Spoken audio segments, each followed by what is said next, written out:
בשעת הצהריים מחכים כפליים, זה בדיוק הזמן שאנו נפגשים. נתינה ומסירות, אין סוף אחריות, תשומת לב אישית בפרטים הקטנים. תוכניות עמוסות ומלמדות, שעות יפות של משחק וחוויות, גם ארוחות חכמות ומזינות, כי ניצנים כן נוצרת הצלחות. איך לקדם ולתת את הצלחות. צהריים טובים ניצנים.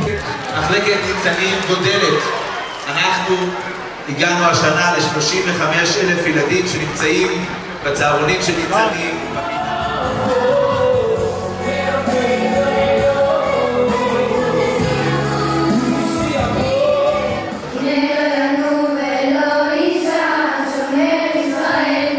אכן קובץ ישראל המוסלמים בקרוב בשוויון. שעות יפות של משחק וחוויות, גם ארוחות חכמות ומזינות, כי ניצנים כן נוצרת הצלחות. איך לקדם ולתת את הכוחות, חוגים רבים ושפע של פעילויות, לא מתפשרים על חינוך ועקרונות, ואפילו הקטנות של הקטנות.